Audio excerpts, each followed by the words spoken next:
previously?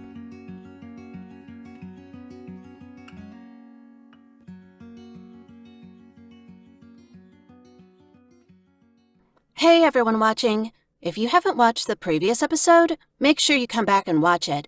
It's me, Anna again. Today I have the most long-awaited day in my life. I'm going on a date with Chad, the boyfriend of my dreams. Of course, I was nervous. And who wouldn't be in my shoes? I was 100% sure of my perfect appearance. Just like I was sure the king and the queen of the school would definitely find something to talk about. But where will he take me? Maybe to a cafe? Or we'll have a romantic walk in the park. Maybe he'll invent something crazy, like going to a cool theme party where he introduces me to everyone as his girlfriend. Anyway, I had to find out. I texted him this question in WhatsApp, but Chad just sent a cryptic smiley face and didn't respond. And that made me nervous, because I didn't know what to put on or what to prepare for. I even mentally threw a couple of beautiful options, where he gets down on one knee, gives me a bouquet, and I proudly accept all his gifts and allow him to kiss my hand. And, of course, there must have been a crowd around applauding and admiring my beauty and his romance. Except that Chad wasn't going to take me on a date. My Prince Charming didn't come on a beautiful white horse to take me. Instead, he was in his car, and immediately he invited me to his home. He said his parents were away, and he wanted to show me his room. And I believed him. I'm such a naive fool. So I followed him. Of course, I was counting on something else. And certainly, I wasn't going to be alone with him on the first date. But Chad was too nice. He made me some cocoa. We watched a movie. And like any decent guy, he drove me home after. Well, not a dream date, but not too bad either. At least, I thought we got to know each other better. When I went to bed, he sent me a message. My hands were shaking to open it. Maybe another invitation? Or a confession of love? That would be nice too. You were too hard today. I thought you understood why I was inviting you home. My head almost exploded. Did he really think I would? Oh my God. My pink glasses shattered. For some reason, it was very unpleasant. I'm a valuable prize, aren't I? He should beg me to be with him. I'm the queen. And here I got an accusation after our first date, which cannot be called a date really. Then Chad asked me for a photo. Well, just a photo. Well, still he was nice, I thought. He was cool. Now I kinda owe him. Actually, taking a photo wasn't a problem for me. I had some pretty explicit photos on my Instagram, and a lot of people liked them, but I felt this must feeling. It's like I borrowed money from him and didn't return it. Anyway, I didn't like it at all, but I tried to be nice because I really liked him. Well, not as much as before our first date. I texted I wasn't ready for this yet, and he could follow me on Instagram if he wanted to have some of my photos. And then I switched off the phone. Next day, things were the same at school. I'm the queen and others are at my feet. That's just Chad. I thought he would come to me, do something to show everyone we were together, and he asked out another girl from my cheerleading team. I immediately wrote our coach to kick her out of the team. Classes, chatting, friends. It wasn't pleasant for me to think that Chad just wanted to use me, but I honestly tried to distract myself somehow, until something happened in the school cafeteria. It turned out I thought too well of people, or I didn't know people at all, because Chad had already told everyone about our date, and he made me look like a loser in front of all his friends and other guys. Chad was not shy and read our texts in a loud voice with a dramatic expression. Then he badly imitated me, showing how I ran away from him and I was shy. In his words, I was a nun, hard-to-touch girl who escaped from him. Of course, everyone laughed and some even played along with him. By the evening, everyone at school knew about my failure. I tried to pretend I didn't care, but it didn't work. I snapped at others twice. They used to be afraid of me before. Now, for some reason, they just laughed in my face. The people I bullied, the ones who used to look at me with admiration, now turned away from me. And I didn't know what I needed to do to fix it. Maybe blow up another class?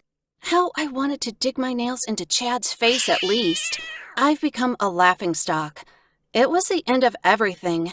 I didn't even know it hurt so much to be betrayed by everyone.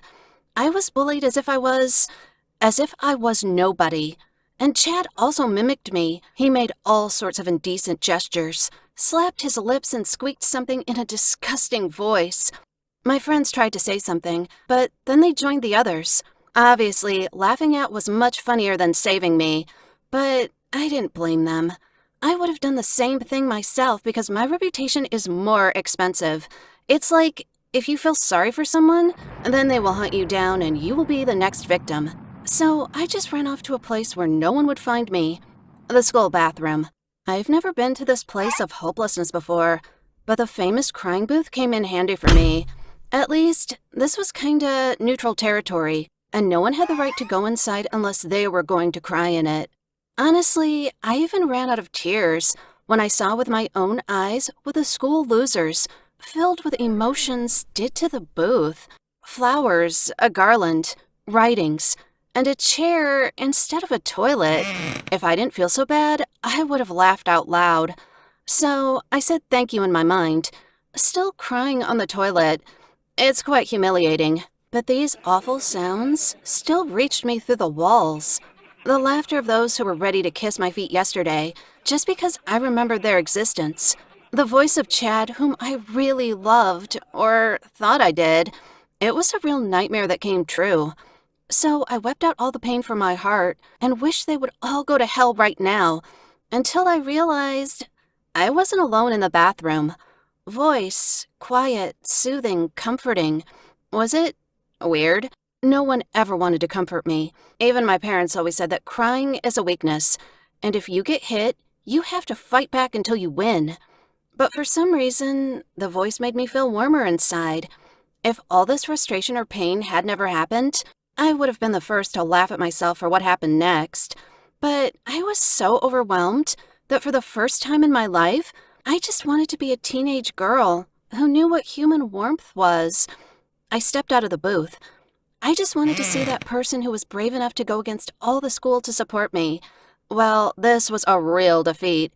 My GFs are definitely not capable of such a thing, and I know their voices perfectly well.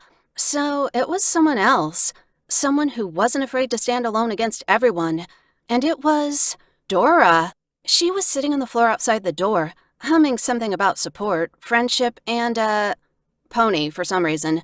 Sure, who else would be more supportive than the toilet queen? She always tried to play the saint. I started yelling at her that I didn't need any support. Not from her, at least. Instead of leaving, Dora just stood up from the floor and hugged me. She hugged me so tight, as if she really cared about me. And for some reason, I hugged her back. I don't know how long we stood there. I didn't even know what was going on or why I was letting Dora touch me, but the hysteria in my head was gradually calming down, and the warmth of Dora's embrace was so pleasant. I even noticed she wasn't as smelly as when we used to laugh at her. She didn't smell like anything bad except a little laundry detergent.